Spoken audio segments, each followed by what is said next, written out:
I lean closer to my drafting table, tweaking the letter spacing on Mason and Brooke's engagement invitations for the third time. The afternoon light spills across my workspace, illuminating the metallic copper accents I've added to the design. Perfect. Almost perfect. My brother deserves nothing less. My phone buzzes against the oak surface, dancing dangerously close to my coffee mug. Mason's name lights up the screen, sending a reflexive smile to my lips. Parties this weekend. Guest list is super tight. Hope you understand. My hands freeze mid-adjustment. I read the message again, certain I've misunderstood. The delicate brush pen slips from my fingers, leaving an unwelcome streak across the sample invitation. What? I whisper to my empty apartment. My coffee mug tips as I reach for my phone, the dark liquid seeping into my sketches. I barely notice. Instead, my eyes fix on the framed photo beside my workspace, Mason grinning in his uniform, standing next to 3 large care packages I'd spent weeks assembling. The ones I'd stayed up all night packing so they'd make the military mail deadline. The ones I'd included his favorite homemade cookies in, despite having to work a deadline the next morning. The care packages he'd called a lifesaver during his deployment. My hands tremble as I dial my father's number.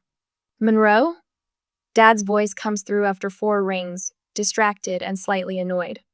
Everything okay? Dad, Mason just texted me about some party this weekend, for his engagement. My voice sounds steadier than I feel. There must be some confusion. A beat of silence followed by a sigh. It's just a get-together, Monroe. Nothing formal. I press my fingers against the bridge of my nose. But I'm his sister. I've been working on their actual invitation designs all week. Look, honey, Dad's tone shifts to the dismissive one I know too well. It's a small thing at Brooke's parents' lake house. Don't make this a thing, okay? You know how your brother gets when everyone starts making demands. When I make demands. The unspoken accusation hangs between us. Right, I manage, my throat tightening. Of course. I hang up before he can hear the crack in my voice. The afternoon light feels colder now as I stare at my design work hours of unpaid labor for a brother who couldn't even be bothered to invite me to his pre-wedding celebration.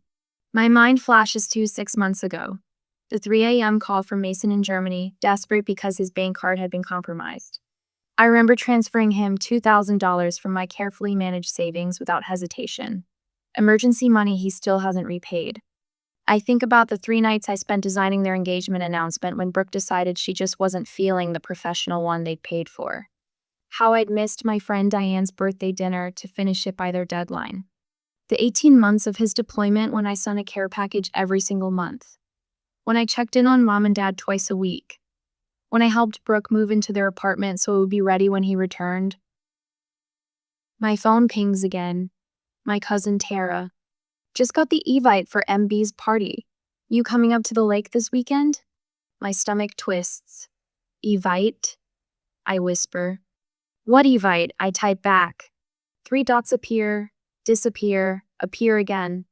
Then, oh, awkward. Thought you'd be there. It's at the Henderson's lake house. Looks like the whole crew is going.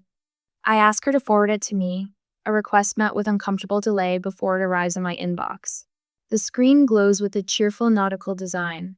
Join us for a lakeside engagement celebration. The details swim before my eyes, but one thing becomes unmistakably clear. This is no intimate gathering. The guest count, 120 plus. I scroll through names, recognizing Mason's work colleagues, distant cousins, Brooke's high school friends. Everyone, it seems, except me. My phone rings. Dad again. Your brother has his reasons, Monroe, he says before I can speak. Maybe he thought you'd be uncomfortable with so many people. You know how you get. How I get. My voice barely carries above a whisper. Just respect his decision. That's all I'm asking. After we hang up, I sit motionless, staring at my bank account on my laptop screen. Years of careful saving. Years of choosing family obligations over personal dreams. My cursor hovers over the Book Now button of the Aspen ski resort I've daydreamed about for years. The one I've put off visiting because someone more important ways needed me. Not anymore. I press Book Now. First class ticket. Mountain View Suite. 6-day stay. As the confirmation email arrives, I snap a photo of my passport beside my plane ticket confirmation. I upload it to Instagram with steady fingers. When you're not on the list, you make your own. The first-class cabin surrounds me with a quiet luxury I've never allowed myself to experience. Soft leather cradles my shoulders as I sip complimentary champagne, the bubbles dancing on my tongue. A strange cocktail of guilt and exhilaration floods my system stronger than the drink in my hand. Another? The flight attendant gestures to my nearly empty glass. Yes. The word emerges without hesitation, without the familiar mental calculation of whether I deserve the indulgence. Thank you. My apartment's rent for a month wouldn't cover this single flight, but 6 years of emergency funds sit untouched in my account. Emergency funds that were always available when Mason needed them. The seatbelt sign chimes off, and I breathe deeper than I have in years. The Mountain View suite at the Aspen Lodge makes my apartment look like a storage closet. Floor-to-ceiling windows frame snow-capped peaks, bathed in alpenglow that turns the white slopes to rose gold. The king bed could fit 4 of me. The bathroom gleams with marble I've only seen in design magazines. I stand before the mirror, barely recognizing the woman staring back. Her eyes hold a wildness I haven't seen before, part terror, part defiance. "Who are you?" I whisper to my reflection. My phone vibrates against the nightstand for the 12th time in an hour. Dad's name flashes on the screen, then disappears as I silence it. Mom's text already waits unread, along with 3 from Mason and 1 from Brooke. I place the phone face down without checking the messages. Whatever family fire needs extinguishing, they'll have to find another bucket. They said what? I clutch my coffee mug tighter as Tara's face fills my tablet screen the next morning. The lodge's breakfast nook offers privacy for video calls that would be impossible at the crowded communal tables. I wasn't supposed to hear it. Tara's voice drops. Brooke was talking to her sister in the bathroom. She said, and I quote, "We just thought Monroe would bring down the vibe." Then something about how you're always so serious and make everything into a big deal. The coffee turns bitter on my tongue. Bring down the vibe. Mason didn't defend you, Tara continues, her eyes darting away from the camera. He just nodded along. My phone pings with a text from Mom. "I'm sorry about all this, sweetheart, but you know how your father and brother get when they've made up their minds. I hope you understand." This isn't the first time, Tara adds, hesitating. Remember Thanksgiving at Uncle Pete's last year and Mason's homecoming celebration? What about them? But even as I ask, puzzle pieces click into place. The last-minute location changes, the vague invitations, the surprised looks when I showed up. They've been doing this for years, Monroe. I thought you knew. The realization settles like a stone in my stomach. I've been strategically uninvited from my own family for years. You've changed, May. Standing up for yourself for once. May's raspy voice fills my voicemail speaker as I prepare for my first skillison. I've lived too long to watch this nonsense. You call me when you're ready to talk. Until then, enjoy every minute of that mountain air. I slide the phone into my pocket with a smile I wasn't expecting to find today. First time on the slopes? My instructor, Kai, adjusts my boot bindings with practiced hands. His weathered face sports decades of laugh lines and a perpetual squint from years facing snow glare. First time doing anything just for me, I admit. He nods, understanding far more than I've said. Got yourself some good company then. By afternoon, I've joined a group of solo travelers at the lodge, a retired teacher from Vermont, a widower celebrating his birthday, a young woman escaping a breakup. They welcome me without questions about family or obligations. We share stories over hot chocolate as easily as if we've known each other for years. My phone remains silent in my pocket. For entire stretches, I forget it exists. The beginner's slope isn't much more than a gentle hill, but as I navigate down it without falling, triumph surges through me. The cold air stings my cheeks, and my laughter comes out as vapor clouds in the mountain air. My body remembers how to move without hesitation, how to lean into it rather than fight it. Not bad for day one, Kai calls from behind me. I spent my life making things easier for everyone else. The irony isn't lost on me that I'm finally learning to do the same for myself. The lodge's great room buzzes with après-ski energy. A stone fireplace throws heat and light across comfortable seating clusters, where new friendships form. I sink into a leather armchair, warming my hands around a mug of spiked cider, listening to Sophia's story about swimming with dolphins in Hawaii last summer. I realize with a start that my phone hasn't vibrated in hours. I pull it from my jacket, 15 missed calls and 32 unread messages. But instead of the familiar spike of anxiety, I feel only a curious detachment. Whatever crisis they're navigating, they're doing it without me. And they're surviving. And so am I. As the conversation around me swells with laughter, I snap a photo of the breathtaking mountain sunset visible through the windows. I post it to Instagram with steady fingers. Good morning to a new life. Have you ever had to step away from family obligations to discover who you really are?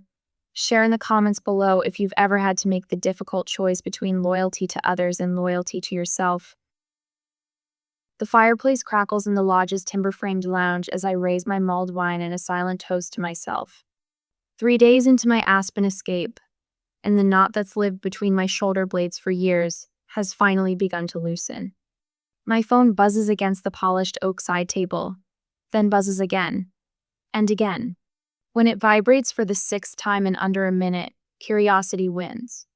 I set down my drink and pick up the device. 17 notifications. All from Tara. Sauce, complete meltdown happening. Call me now. I hesitate, fingers hovering over the screen. Part of me wants to silence it, to maintain this fragile peace I've found. But another part, the part that spent 3 decades witnessing my family's chaos from the front row, needs to know. I slip outside onto the deserted terrace where pristine snow reflects the resort's golden lights. Tara answers on the first ring, party noise exploding through the speaker. Oh my God, Monroe, you're missing drama. Her voice carries a mix of horror and delight. Mason's been flirting with Kelly Winters, his high school girlfriend, for the past hour. Right in front of Brooke. What? The word forms a visible cloud in the mountain air. It started with reminiscing, then onto the arm, touching, and now they're huddled by the bar laughing, like they're the only 2 people here. I press my fingers against my temple. And Brooke just threw her champagne in his face, the entire glass, then stormed out screaming that the engagement is off. Despite everything, my stomach tightens. Old habits surface my mind, already calculating how to fix this, what words might smooth things over, how to salvage the party. Then I remember, I wasn't important enough to be invited. That's not even the worst part, Tara continues. Mason punched the wall after she left. Pretty sure he broke something in his hand. Your dad's losing ETH and Mason got into a shouting match in front of everyone. The bartender cut them both off, and the manager threatened to shut down the whole thing. I can picture it perfectly, Mason red-faced and belligerent, Dad making everything worse with his damage control that only damages. Mom wringing her hands in the corner, pretending nothing is happening. Grandma May is the real MVP though, Tara adds, lowering her voice. She walked right up to Mason, looked him dead in the eye, and said, I'm quoting exactly, "This is what happens when you cut out the only responsible adult in your life." The entire room went silent.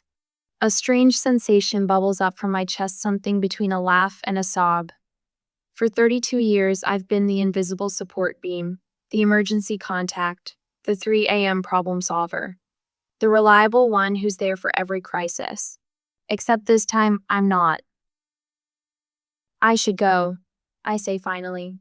I signed up for a moonlight snowshoe hike. What? Monroe, did you hear what I said? Your brother is imploding, and Brooke just left with her bridesmaids. Everyone's looking for you. They know where I am, I say simply. Because I told them, on Instagram 3 days ago. I end the call and silence my phone completely. 10 minutes later, I'm crunching through pristine powder with 6 strangers and a guy named Ethan. The forest around us is silent except for our breathing and the soft compression of snow beneath our snowshoes. First time? Asks the woman beside me, Catherine from Toronto. I recall from introductions. At everything, I admit. First time snowshoeing, First time in Aspen. First time choosing myself over family drama. She laughs, a genuine sound that echoes among the pines. That last one's the hardest. The physical exertion burns my calves as we climb, my breath coming in visible puffs. Each step takes deliberate effort lift, place, press. No room for family anxiety when you're focused on not falling face first into a snowbank. Halfway up, Ethan pauses our group at a clearing. The valley spreads below us, lights twinkling like fallen stars. Above, the moon hangs full and impossibly bright against the black canvas of night. Take a moment, he says quietly. Sometimes we get so focused on the climb that we forget to look around. Something inside me breaks open at his words. A small, unexpected laugh escapes me, perhaps my first genuine one in years. Catherine smiles beside me, and two other hikers join in, our laughter rising like steam into the night sky. I am not responsible for fixing their mess. The thought arrives with such clarity that it stops my breath. All these years, I've been the safety net, the damage control specialist, the emotional support beam. But maybe, just maybe, my absence is exactly what they need. 3 hours later, muscles pleasantly aching from the hike, I return to my room and turn my phone back on. The notifications cascade like an avalanche. 14 texts from Mason, escalating from angry, "Where the hell are you?" to accusatory, "This wouldn't have happened if you were there," to desperate, "Please call, everything's a disaster." 8 missed calls from Dad, followed by a text that makes my jaw clench. "We needed you. You abandoned your family when it mattered most." 3 tearful voicemails from Mom, each ending with her signature line, "Please don't make this a thing, honey." 1 message from Brooke, sent 30 minutes ago. "I need help. Mason's a mess. Can you talk some sense into him?" My thumb hovers over Mason's message, muscle memory nearly taking over. For a heartbeat, I consider what I've always done: step in, smooth things over, absorb the blame, fix the unfixable. Instead, I open my contacts. I find Mason's name and press block contact. The screen asks if I'm sure. I've never been more certain of anything. I block Dad next, then Mom, then Brooke. Each tap feels down a heavy burden I've carried so long I forgot it wasn't mine. I call the front desk. "Hello, this is room 342. I'd like to extend my stay by 4 more days, please." Afterward, I take a selfie by the fireplace, the flames casting a warm glow across my face. I've never looked more at peace. I post it with a caption that would have been unthinkable just days ago. 0 regrets, 100% peace. Then I silence my phone, place it on the nightstand, and for the first time in my adult life, I sleep without waiting for it to ring. I'm halfway down Silverado, a blue run that would have terrified me a week ago, when my phone vibrates against my thigh. For a blissful moment, I consider ignoring it like the 14 other calls I've let go to voicemail. But something, that old, familiar sense of responsibility, makes me slow my descent and pull to the side of the trail. Grandma May's name lights up my screen. Unlike the others, she deserves an answer. Monroe. Her voice crackles with a mix of relief and concern. "They're losing their minds trying to reach you." I watch a father and daughter glide past, their laughter carrying on the crisp mountain air. I needed some space. "Space?" she snorts. "Your brother has left 17 voicemails, started with, 'How could you do this to me?' and has worked his way to, 'Please, I need you.'" Her voice softens. "Your father even sent an apology text. Your mother made him, of course, but still." I close my eyes, feeling the sun warm my face. "And Brooke? Her sister showed up at your apartment yesterday. Thought you might be hiding out." Grandma's laugh is sharp and knowing. "Found nothing but your neighbor watering your plants." I asked Diane to check on them, I murmur, watching a snow bunny hop between pine trees.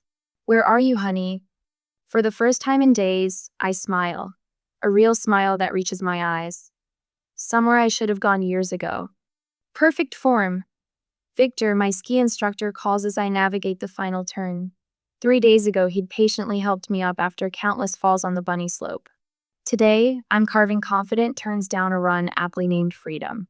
"See you at the lodge for après-ski?" he asks as we reach the bottom. Wouldn't miss it, I reply, surprising myself with how quickly I've fallen into this new routine. The lodge staff know me now. Emma at the front desk saves me the morning paper. Paolo remembers my coffee order. And Jeanette, the concierge, stops me with recommendations for dinner spots. Monroe, Jeanette waves as I enter the lobby. The Hendersons wondered if you'd join them tonight.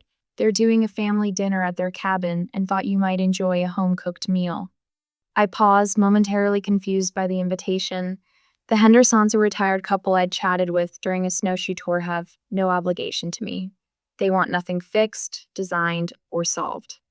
They simply enjoyed my company. I'd love to, I answer, and the simplicity of the exchange nearly brings tears to my eyes. Later in my room, I open the leather-bound journal I purchased in the gift shop. I flip past days of entries, watching my handwriting transform from shaky and uncertain to bold and flowing. Day 1. Arrived broken, wondering if I've made a terrible mistake. Day 5. Skied my first blue run today. Fell twice. Got up twice. No one seemed disappointed in me. Day 7. I recognize my reflection again. I press my pen to a fresh page. Day 8. The woman who arrived is not the woman who will leave.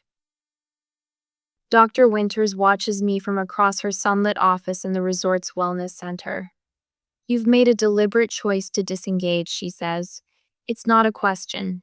I nod, turning my silenced phone over in my hands. 67 notifications. I haven't opened a single one. Tell me about your family, she suggests. The unfiltered version. And I do. The words pour out like spring run of 18 months of care packages during Mason's deployment, the money I'd transferred without hesitation, the invitations I'd designed without compensation, the birthdays I'd missed to meet their demands, the savings account I've depleted solving their emergencies. Going back to those patterns would be self-destruction, I conclude, surprised by my own certainty. Dr. Winters nods. And yet, they're realizing what they've lost. Are they? I ask, not entirely convinced. People rarely change until the pain of staying the same exceeds the pain of changing, she replies. Your absence has tipped that balance. A new message from Tara appears as I settle by the stone fireplace with a book. Grandma May's moved into your parents' guest room. Says she's setting things straight. Dad nearly had an aneurysm. I smile, picturing my grandmother's take-no-prisoners approach. Another message follows quickly. Mason admitted to your dad that they've taken you for granted. Dad actually agreed. I nearly fell off my chair. Before I can respond, a video message arrives from Brooke. I hesitate, then play. Her face appears, eyes red and puffy. Monroe, she begins, voice breaking. I've been awful to you. Not just about the party for months. Years, really. She wipes her eyes with the back of her hand. No careful makeup, no rehearsed speech. I don't know why you'd forgive me, but I hope you'll let me try to make it right. I set my phone down, emotions swirling. As I reach for my wine glass, the front desk calls. Miss Taylor, there's a delivery for you. Downstairs, the clerk hands me a cream-colored envelope addressed in Mason's unmistakable handwriting. I trace my finger over my name, written with unusual care. Inside, a single page begins. I don't deserve forgiveness, but I need to try. I stand motionless in the grand lobby, snow falling softly beyond the windows, wondering how long the journey back to forgiveness should take, and whether immediate reconciliation would heal or harm us both. I fold my last sweater, the cream cashmere I treated myself to at the lodge boutique, and tuck it into my suitcase. 9 days ago, I threw clothes into the same bag, with trembling hands and tear-blurred vision. Today, my movements are measured, deliberate. The woman who fled here barely resembles the one preparing to return. My phone buzzes. Dad again. Just checking what time we should pick you up tomorrow, his text reads. I type my response without hesitation. No need. I've arranged a rental car. 3 dots appear, disappear then. Seems unnecessary. We don't mind. I do, I reply, then silence my notifications. Control begins with small decisions. The rental car, the neutral meeting location. The terms of re-engagement after what they're all calling your little breakdown, as if standing up for myself could only be explained by mental fragility. From my balcony, I take one last look at the mountains that witnessed my transformation. Tomorrow, I'll meet my family at Meridian Coffee Shop, not our kitchen table, where I've swallowed criticisms with Sunday pancakes for 3 decades. Thank you, I whisper to the peaks silhouetted against the twilight sky. I spot them through Meridian's window before entering, Dad checking his watch, Mom nervously stirring her tea, Mason with his arm around Brooke, who's scrolling through her phone. Their tableau of impatience so familiar, it almost pulls me back into old patterns. I straighten my shoulders and push open the door. Monroe. Mom spots me first, half rising with that anxious smile. We saved you your favorite corner spot. I slide into the empty chair, setting down my leather portfolio with deliberate care. The weight of it grounds me. You look different, Mason says, squinting slightly. Skiing agrees with me, I answer, making eye contact with the barista instead of my brother. Well, Dad clears his throat, taking charge as expected. Let's just put this unfortunate business behind us. Your mother's been beside herself, and Mason and Brooke need help planning the rescheduled engagement party. Brooke nods eagerly. We're thinking the first weekend in April. I've already created a spreadsheet of tasks. I've highlighted yours in yellow. My mother reaches across the table, her fingers trembling slightly as they cover mine. Sweetheart, please. The family needs to stay together, especially with everything that's happened. I gently remove my hand from beneath hers and open my portfolio. Before we move forward, we need to address what happened. Monroe, Dad warns, dwelling on unpleasantness. I'm not dwelling, I interrupt, my voice quiet but firm. I'm establishing context. I withdraw a sheet of paper from my portfolio. On the 16th of February last year, Mason called at 3 a.m. from Germany because his bank card was compromised. I transferred $2,000 from my emergency fund within 10 minutes. I look directly at my brother. That loan remains unpaid. Mason shifts uncomfortably. I've been meaning to. Last September, I continue. I missed Diane's birthday dinner to finish your engagement announcement because Brooke wasn't feeling the professional design you'd already paid for. I placed my phone on the table, screen up. And here are the texts from Dad telling me to not make this a thing when I was excluded from a 120-person engagement party. Silence falls across our table, heavy and unfamiliar. My family stares at me as if I've suddenly started speaking a foreign language. I'm not here to accuse, I say, folding my hands on the table. I'm here to establish boundaries. Dad's face reddens. Now see here. No, Jack. Mom interjects with uncharacteristic firmness. Let her speak. I pull out another sheet of paper and place it beside the first. This is what I need from each of you moving forward. They lean forward almost in unison, eyes scanning the typed list. 1. Acknowledgement of my time, effort, and contributions. 2. Advance notice for family events, minimum 2 weeks. 3. Repayment of outstanding loans within 6 months. 4. No more free design work family discount of 25% only. 5. Respect for my no without guilt trips or manipulation. If these boundaries are crossed, I continue. I will limit contact until the behavior changes. I've learned that love without respect isn't sustainable. And if we refuse this ultimatum, Dad's voice wavers between anger and disbelief. Then you'll be making a choice about what kind of relationship you want with me. I straighten the papers with steady hands, and I'll respect your choice by making my own. Mason wipes an unexpected tear. Monroe, I didn't realize. I know, I say, softening slightly. That's part of the problem. These seem reasonable, Mom offers tentatively, glancing at Dad. Brooke's perfectly shaped eyebrows arch high. So you're not helping with the wedding planning, after everything that's happened? I'll help within these parameters, I answer. But there's something else. I've accepted a 6-month design contract in Colorado. I start next month. You're leaving? Dad's fist hits the table, rattling our cups. Just like that? I'm pursuing an opportunity, I correct him. Just like you always encouraged Mason to do. Dad opens his mouth, closes it, then slumps back in his chair. Mason leans forward, eyes rimmed red. I've been a terrible brother, haven't I?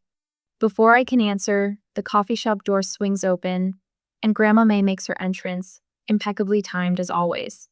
Well, look at you, she says, her eyes appraising me with approval. About time someone stood up for themselves in this family.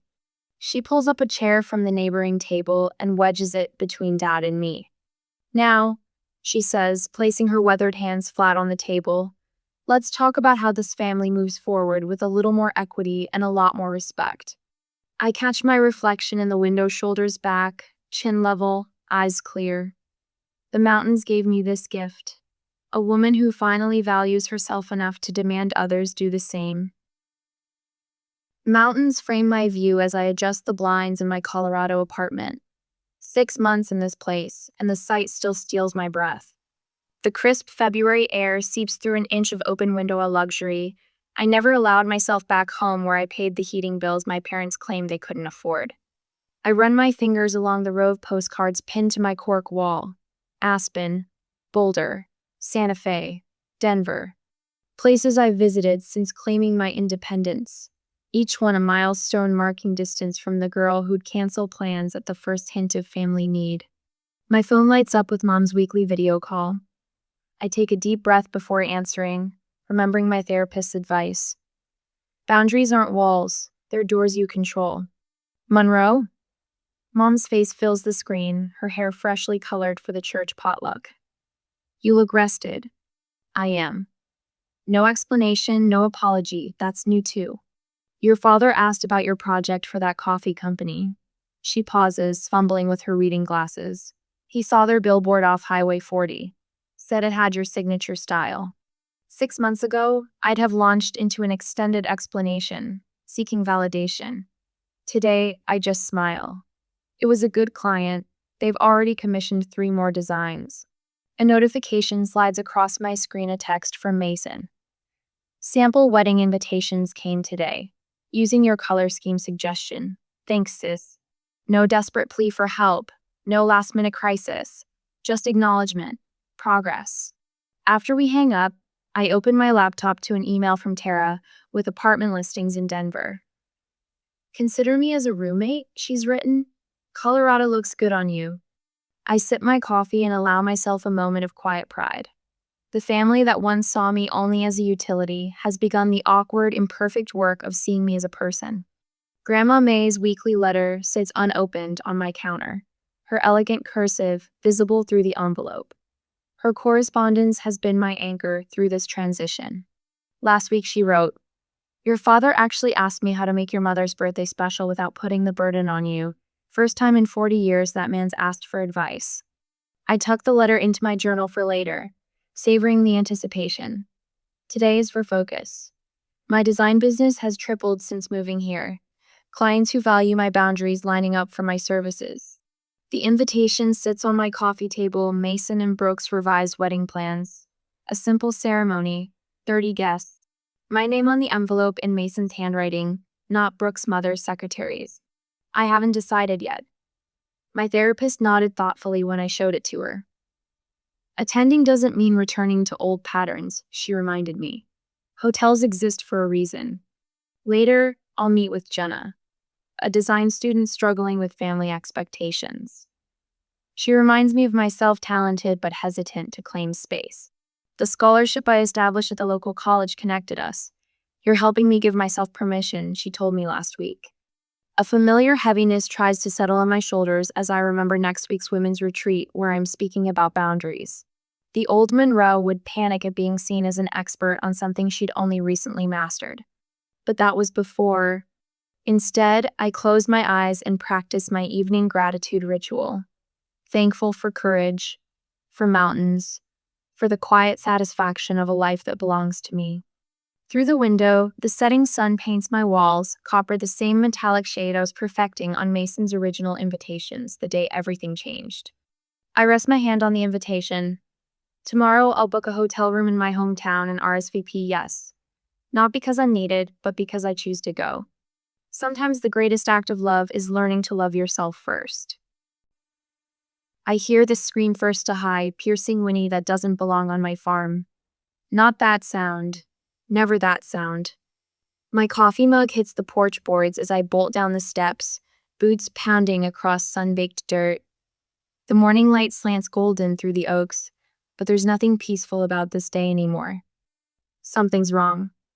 Another scream tears through the air. Fern, my prize mare. I round the corner of the barn at full sprint and freeze. 20 yards ahead, inside the east paddock, my beautiful chestnut mare dances backward, ears pinned flat against her skull. Jet, the untested, barely handled rescue stallion we brought in last week, rears up.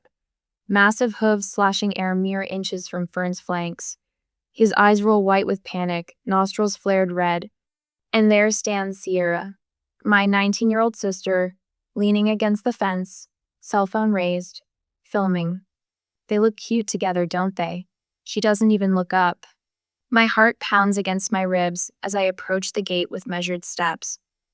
One wrong move could trigger a kick or bite that would destroy years of careful breeding work or worse. Don't move, I say, voice deadly calm. Don't speak, don't do anything. Sierra rolls her eyes but stays put as I ease through the gate, making my movements slow and deliberate. Fern spots me and whinnies again, a desperate sound that twists my stomach. I've known this mare since she took her first wobbly steps in my foaling barn 7 years ago. 5 agonizing minutes later, I've separated them, leading Fern to safety in her own paddock and securing Jet in the round pen. My hands tremble against Fern's warm neck as I check for injuries. What exactly were you thinking? I asked Sierra, who's still scrolling through her phone, reviewing her footage. I was trying to help speed up your breeding program. She shrugs as if she'd merely rearranged my kitchen cabinets. You said Fern was ready to breed this season. With a carefully selected, disease-tested stallion, not with a rescue who hasn't cleared quarantine. My voice shakes with the effort of controlling it. I specifically told you Jet stays isolated until his blood work comes back. Sierra glances up, her bored expression never changing. It would have been fine if you hadn't overreacted. The realization hits me like a physical blow. This wasn't a careless mistake. She deliberately ignored my instructions that could mean life or death on a horse farm. Just a week ago, I'd stood in this very spot, watching my parents' SUV disappear down the driveway after dropping Sierra off for her summer character-building experience. She needs to learn responsibility from someone she respects. Mom had insisted not meeting my eyes. What she meant was, we've tried everything else and failed. I'd laid out my expectations clearly. This is a working farm, not a vacation. There are rules here for a reason. Sierra had rolled her eyes then too, especially when I walked her through the isolation protocols for new horses. Whatever, she'd muttered, already typing on her phone. The warning signs had piled up all week. Expensive tack left out in the rain, safety briefings ignored while she texted, complaints about the 5 a.m. feeding schedule, and yesterday the empty beer bottles I'd found half hidden behind the hay storage, despite my explicit rule against alcohol on the property. But this was different. This was deliberate endangerment of animals worth tens of thousands of dollars. Animals I love. I pull out my phone with white-knuckled fingers and dial the emergency vet. We need blood work on both horses immediately, I tell Dr. Hefner. And Fern might need a sedative. She's badly spooked. Sierra doesn't even look up during my call, just keeps texting, one foot propped casually against the fence post. Dr. Hefner arrives within 30 minutes, her face grim as she examines both horses. You're lucky we didn't have deaths today, she says quietly, glancing toward Sierra, who's wandered off toward the barn. A stallion in that state could have killed your mare or any human who got between them. I watch her work, something cold and clear crystallizing inside me. When Sierra saunters back with a soda from my refrigerator, I meet her eyes. Pack your things, I say, my voice quiet but edged with steel. You're leaving, now. She blinks, genuinely surprised for the first time. Because of this, don't be so dramatic. Because some mistakes can't be undone. I turn away to help the vet, my decision as solid as the fence posts anchored in concrete. And this wasn't even a mistake. What would you do if someone you tried to help deliberately endangered everything you've spent your life building? Would you forgive family for putting lives at risk, or would you draw a line in the sand? I just drew mine. $2,300. The invoice glows accusingly from my laptop screen at 2:13 a.m., its itemized list stretching down the page. The house creaks around me, empty except for my ragged breathing and the slow ticking of Grandpa's wall clock. Emergency farm call, $175. Sedation mare, $120. Full blood panel stallion, $460. Full blood panel mare, $460. I rub my gritty eyes, shoulders aching from the day's tension. 6 hours since Dr. Hefner left. 6 hours since I stood in the gravel drive watching my sister's borrowed suitcase disappear into our parents' car, her face blank behind the passenger window. Rabies, tetanus boosters, precautionary, $198. Antibiotic injections, $245. Follow-up visit scheduled, $95. The numbers blur. I shut the laptop and push back from my grandfather's oak desk, the chair like scraping against hardwood. Down the hallway, past framed certificates and ribbons spanning 30 years of breeding history, I step onto the back porch. The night air carries the sweet scent of Timothy hay and distant pine. I make my way to Fern's paddock by flashlight. She stands quiet in her stall, ears pricking forward at my approach. The bandage on her flank glows white in the beam of light. "Hey, pretty girl." My whisper breaks the silence. "How you holding up?" Fern pushes her velvet muzzle against my palm. A sob catches in my throat, raw and unexpected. They could have died today. My fingers trace the curve of her neck, finding the barely perceptible tremble that still runs through her muscles. "I'm sorry." The words fall into darkness. I should have known better. Back in the house, my phone vibrates against the kitchen counter. I ignore it, already knowing. Sierra's Instagram story plays automatically when I open the app. Her face pressed close to our mother's, both frowning with identical expressions of wounded indignation. The caption reads, "Some people can't take a simple mistake, Below, comments pile up. Relatives and hometown friends I haven't spoken to in years suddenly have opinions about my overreaction. She was only trying to help, so dramatic. Family should come first, no matter what. Give her another chance, she's just a kid. Just a kid. The words stick like burrs. Sierra is 19, old enough to vote, old enough to join the military, old enough to understand that actions have consequences. Old enough to know exactly what she was doing. A text from Aunt Martha pops up. Sierra's heartbroken. She was just trying to be helpful around the farm. I don't respond. Instead, I open my laptop again, finding the security footage Marco insisted we install last spring. The timestamps tell the real story. Sierra walking deliberately past 3 warning signs on Jet's isolation pen. Her studying the lock mechanism. The casual way she scrolled through her phone while leading my stallion straight toward Fern's paddock. Not a mistake. A choice. A memory surfaces me cousin's wedding 2 years ago. Sierra accidentally spilling red wine on the bride's mother after being told her dress was inappropriate. The boat she borrowed from her ex-boyfriend's family that somehow ended up with a damaged propeller. The pattern stretches back for years. My fingers hover over the invoice on my screen. One click would forward it to my parents with a payment request. One click would state clearly, "I will not absorb the cost of Sierra's choices anymore." Behind me on the wall, 3 generations of horses stare from their frames. My grandfather astride his first Tennessee Walker, my grandmother's careful logs of bloodlines and confirmation traits, my own first blue ribbon at 12. 23 years of building something that matters. My mouse cursor settles over the forward button. "No more," I whisper to the empty room. The sun breaks over the eastern ridge as Marco steps through the barn door, travel mug in hand. His weathered face tightens when he spots the yellow invoice on the clipboard. "Jesus," he mutters, scanning the items. "She could have killed them both." "I know. You sent it to your folks yet?" I nod, the weight of the morning pressing down. 20 minutes ago. Marco's hand settles briefly on my shoulder. About damn time. My phone rings 10 minutes later. Mother's name flashes on the screen. Cassidy, Ann Harmon, what is this? Her voice pitches high with indignation. $2,000? She's just a girl. She made a mistake. I watch a red-tailed hawk circle over the east pasture, its wings catching early light. She deliberately put my animals in danger after I explicitly told her not to. She was trying to help. No, she wasn't. My voice remains steady, surprising even me. The security cameras show otherwise. This is ridiculous. My father's voice cuts in from the extension. You've always been too hard on her. She came home devastated. I close my eyes, feeling Marco's solid presence nearby. The years of work beneath my boots, the quiet strength of boundaries finally drawn.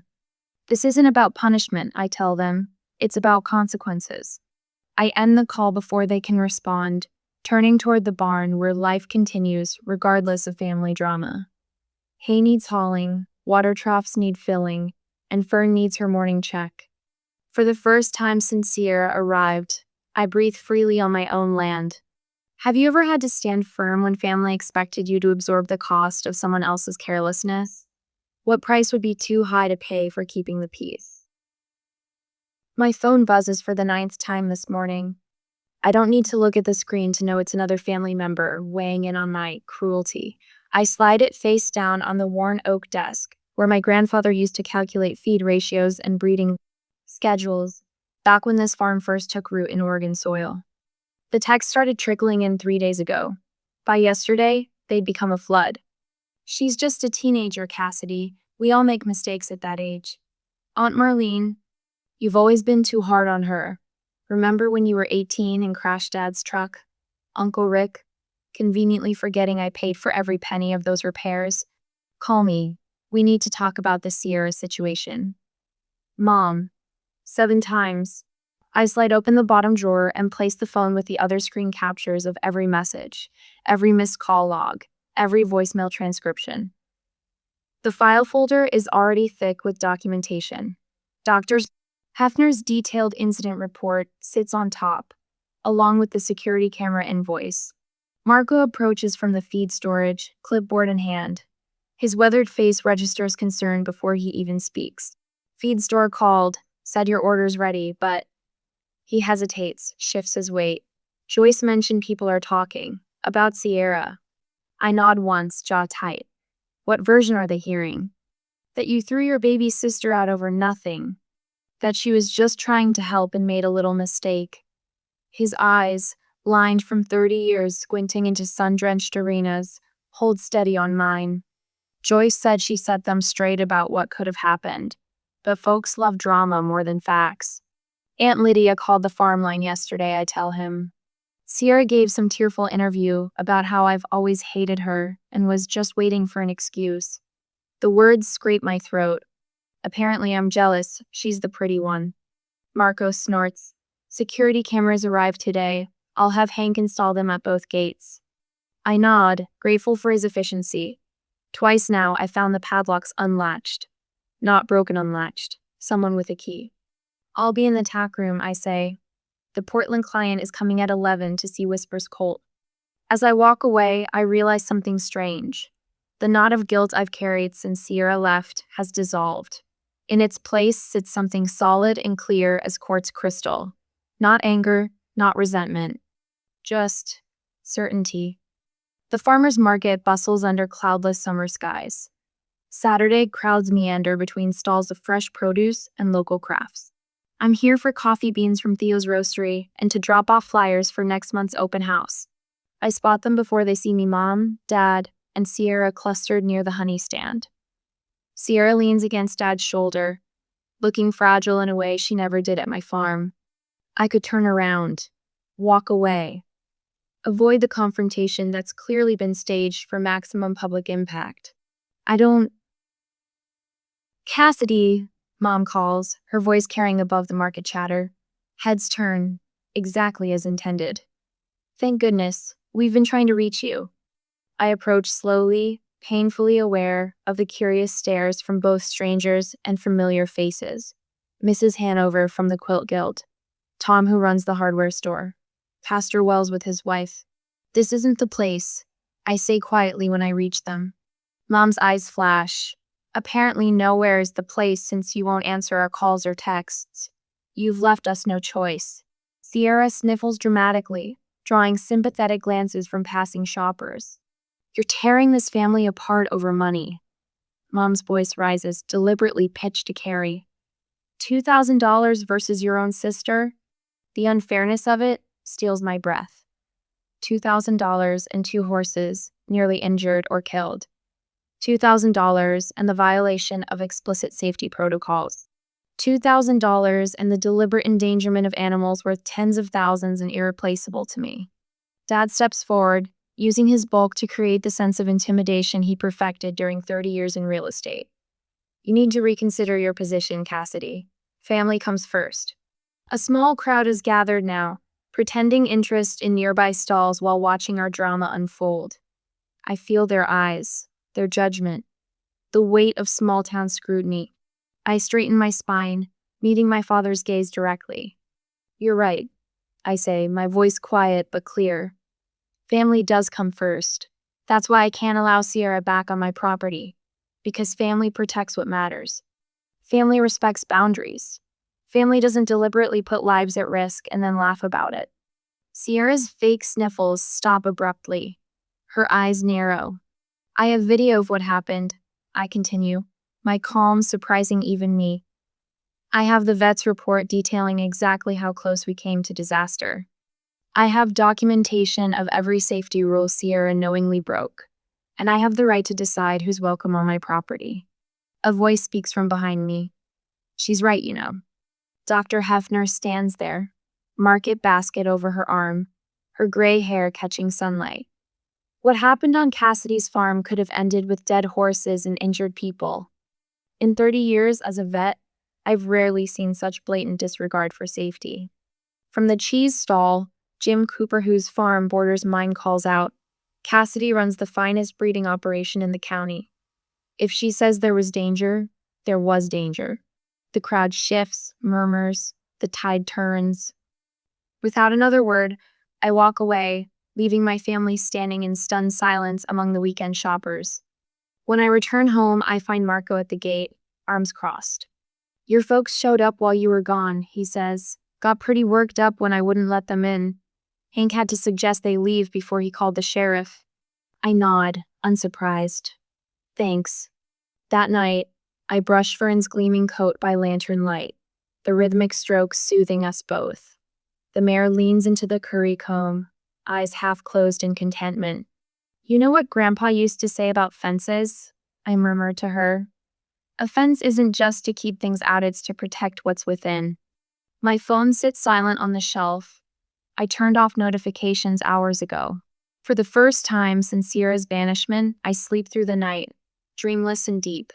Morning finds me on the porch, coffee steam rising in the dawn light, watching my horses move like shadows through the mist-draped pastures. The boundaries I've drawn stand firm as the fences that crosshatch my land. Not to punish, not from spite, but to protect what matters. The manila folder sits heavy in my hands, thick with evidence I never wanted to collect. Through the farmhouse window, I watch Fern graze in the east paddock, her chestnut coat gleaming in the morning sun. 2 weeks since Sierra's recklessness, and my mare still startles at sudden movements. I flip open the folder. Security footage screenshots fan across my kitchen table, Sierra unlatching Jed's stall, deliberately removing the quarantine sign, leading him toward Fern's paddock. The timestamp matches exactly what I told my parents, what they refused to believe. You think this is enough? Marco leans against my refrigerator, arms crossed over his chest. Has to be. I slide Dr. Hefner's report next to the photos. Her clinical language doesn't soften the reality. Significant stress, induced immune compromise, potential exposure to multiple pathogens, breeding value potentially compromised. Marco watches as I organize the timeline of events, complete with witness statements from the feed delivery man who saw Sierra ignore my explicit instructions. Last comes Janine's letter. My attorney's precise legal language outlining liability in black and white. My phone buzzes again. Mom. The text bubbles with emotional blackmail. Blood is thicker than water, Cassidy. Family comes first, always. I silence it without responding, but another notification pings Dad this time. You keep this up, and we'll need to reconsider your place in the will. Subtle, Marco mutters, reading over my shoulder. My laptop chimes with an email alert. 3 new 1-star reviews on my farm's business page, posted from freshly created accounts. Vague complaints about unprofessional behavior and hostile environment. Anonymous, but I recognize Sierra's phrasing. They're escalating, I say. The video from Sierra arrives next, their face tear-stained, voice breaking with what might look like genuine remorse to someone who doesn't know her patterns. I've learned my lesson, Cass, I promise. Please let me come back. I close it before it finishes. She's good, always has been. I slide Janine's cover letter on top of the stack, facts without accusation, events without emotion. Below it, the boundary statement. 3 paragraphs that took me hours to write, defining what happens next. What's non-negotiable? What reconciliation would require? This isn't about punishment, I tell Marco as I seal the envelope. It's about protection. My hand doesn't shake as I add it to the outgoing mail. The community charity auction hums with conversation that dies down when I enter. I spot my parents across the room, their faces tightening when they see me. Mom clutches Dad's arm, whispering urgently. Several people nod respectfully in my direction, fellow horse owners who understand what Sierra's actions truly meant. Betty Lawrence, our county's most respected breeder, approaches me directly. Heard what happened, she says, loud enough for nearby clusters to hear. You did right by those horses. Some folks don't understand our responsibility to these animals isn't optional. I feel my parents' stares burning into my back. The whispers ripple outward, and for once, they aren't Sierra's version of events. My attorney's formal cease and desist regarding the fake reviews went out yesterday, and word travels fast in small towns. I hold my head high, offering no explanations or defenses. My silence speaks volumes. 2 days later, I'm grooming Fern when Marco jogs toward me across the paddock, phone extended. You need to see this. On his screen, the community Facebook group where Sierra has spent the past week painting herself as the victim. A respected trainer has weighed in, explaining in excruciating detail why putting an untested stallion with a breeding mare creates liability no professional would tolerate. Others have joined fellow breeders, longtime clients, even Dr. Hefner herself. Measured, professional responses demolishing Sierra's narrative without ever mentioning her name. She's gone quiet, Marco says, scrolling through Sierra's suddenly inactive profiles. No new posts since yesterday. My phone chimes with a text from Mom. I brace myself for another emotional appeal, but what I read stops me cold. I saw the vet report. We need to talk. Before I can respond, another message appears, this one from Dad. Not quite an apology, but the closest he's capable of. Your grandfather would have done the same thing. A third text arrives from my Aunt Celia, who'd been firmly in Sierra's camp. Just spoke with your mother. I think I misunderstood what happened. I set the phone down, my reflection steady in the mirror. The first cracks have appeared in their unified defense. Not surrender, not yet understanding, but hairline fractures and absolute certainty. The boundaries I've drawn aren't just fences to keep people out.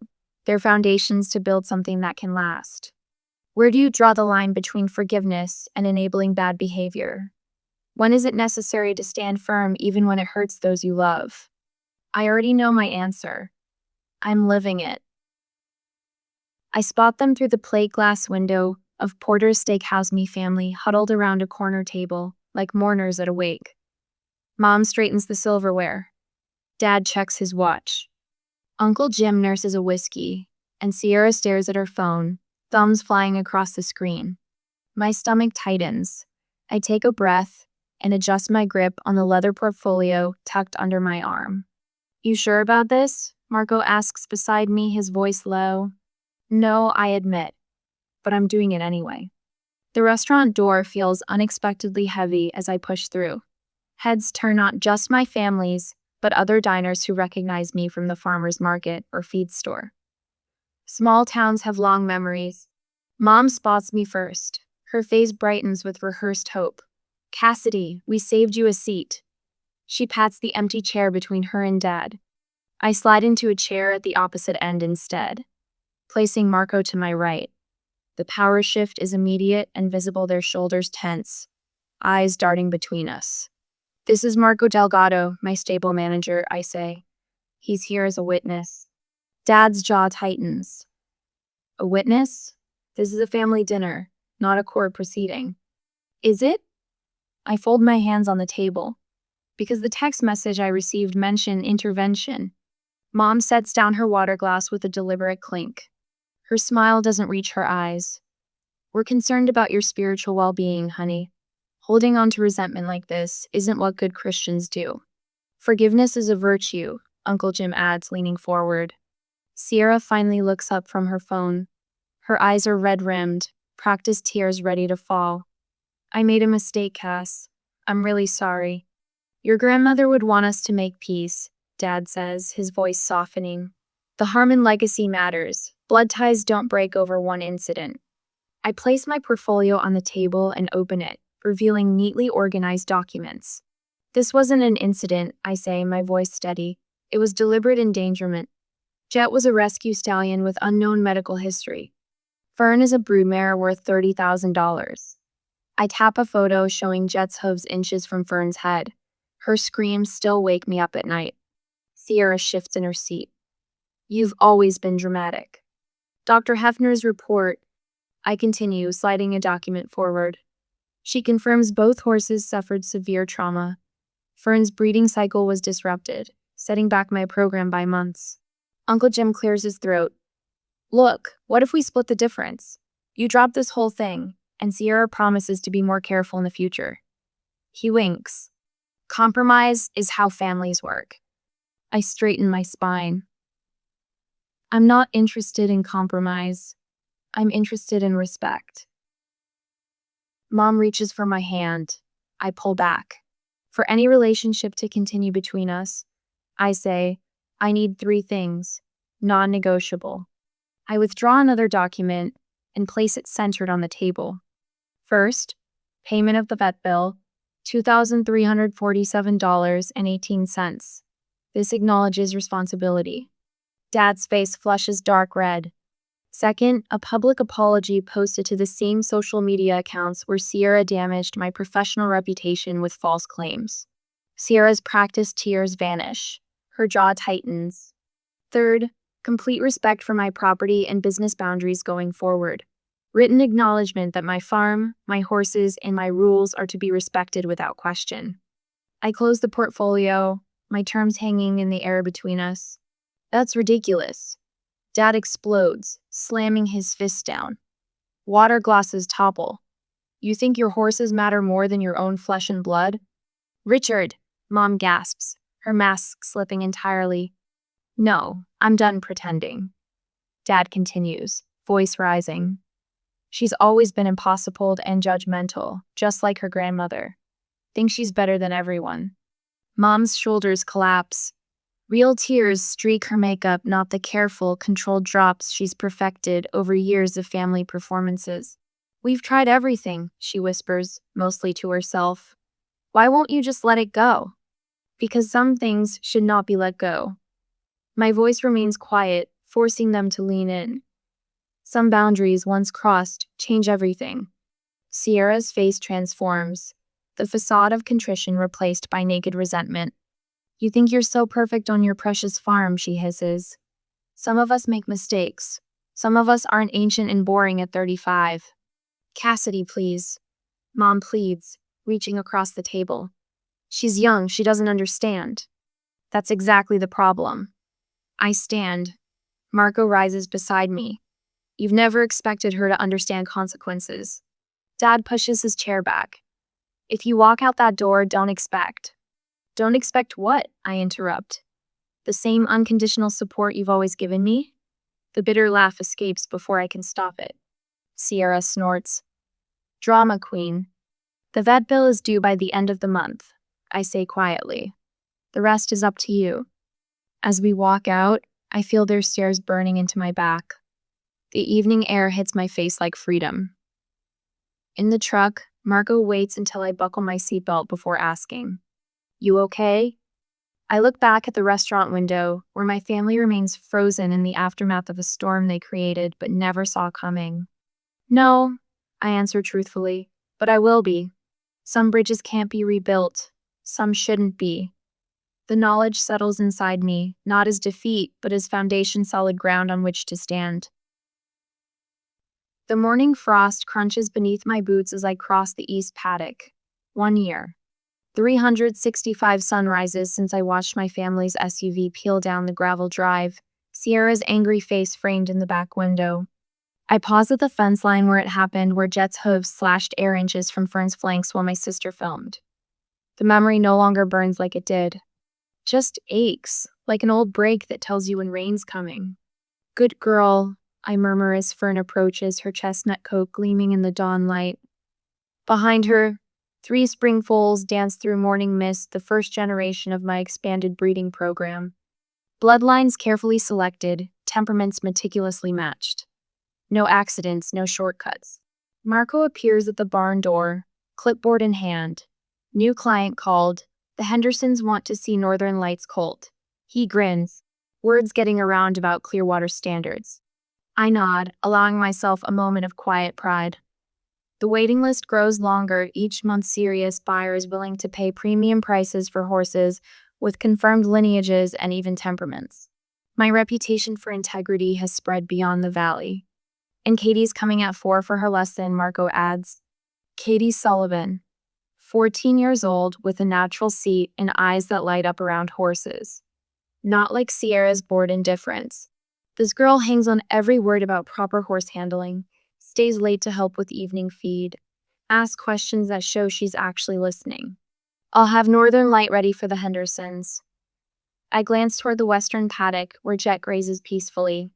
The gelding operation last summer transformed him into a gentle companion horse, his dangerous stallion days behind him. Another careful decision that proved right. That evening, as darkness settles over the farm, I find myself on the back porch surrounded by my chosen family, Marco, and his husband, Dr. Hefner, 2 neighboring farmers who stood by me during the worst of it. We toast the farm's best financial year with glasses of Oregon Pinot Noir. No drama, no manipulation, just straightforward friendship built on mutual respect. To clear boundaries, Dr. Hefner says, raising her glass. She knows what it cost me. The gathering ends early, horses. Don't care if you stayed up late celebrating, but it fills something in me that family gatherings never did. Peace, maybe. Belonging without conditions.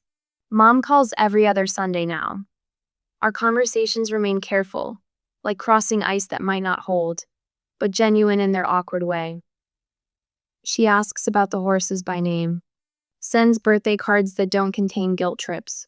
Small steps. Dad hasn't spoken to me since the family meeting at Riverbank Restaurant, when I placed the vet bill and security footage on the table. Some fences, once erected, stand permanent. The rest of the family split like a herd, separating some following my parents' lead, others reaching out with tentative understanding after the dust settled. Aunt Kate sent a handwritten note. "Your grandfather would have been proud of how you protected what matters." The letter arrives exactly 1 year to the day.